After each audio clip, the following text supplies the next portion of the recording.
Bonjour à tous, bienvenue dans la cuisine de Miko Pizzaiolo.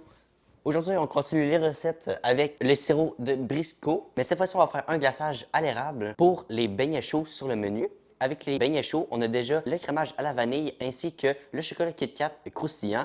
Donc, on va essayer de faire un nouveau style de crémage, mais cette fois-ci avec le sirop d'érable. Cette vidéo est donc la partie 1 du crémage et la deuxième partie va être au Salvatore pour la goûter. Pour la recette, on va avoir besoin d'une tasse de sirop d'érable, mais pour nous, on va utiliser le Briscoe, ainsi que du sirop de maïs doré. Ça va être une cuillère à thé.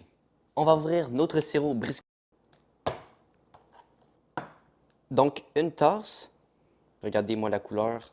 On va mettre ça dans une casserole. Maintenant, on va chauffer notre sirop d'érable à feu moyen élevé pendant 3 minutes sans brasser pour qu'il y ait une ébullition complète. Notre mélange arrive à ébullition, comme on peut voir. Maintenant, il faut le réduire à feu doux. J'ai ajouté la cuillère de sirop de maïs. Et je vais laisser mijoter 5 minutes sans brasser encore une fois. Ça fait 5 minutes qu'il mijote. Maintenant, on va le retirer du feu et on le laisse refroidir pendant 10 minutes. Après le 10 minutes de cuisson, je vais venir le mettre dans un bol et on va battre au malaxeur à vitesse moyenne pendant 3 minutes. Ça part pour un 3 minutes. Ça fait 3 minutes que je le brasse, donc ça ressemble à ça.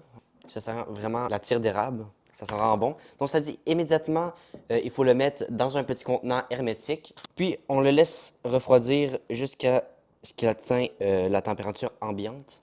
Normalement, ça va figer lorsque ça va refroidir. Et voilà la couleur. Ça fait un petit 30 minutes que ça repose sur le comptoir. Ça n'a pas vraiment pris forme, ça restait un peu comme c'était auparavant. Donc on va laisser ça au frigo durant toute la nuit. On va voir demain matin comment ça rend. Finalement, notre mélange n'a pas du tout marché. Donc on en a refait un, mais cette fois-ci, ça a bien marché. Comme on voit, ça a le prix. La texture, elle est vraiment bonne.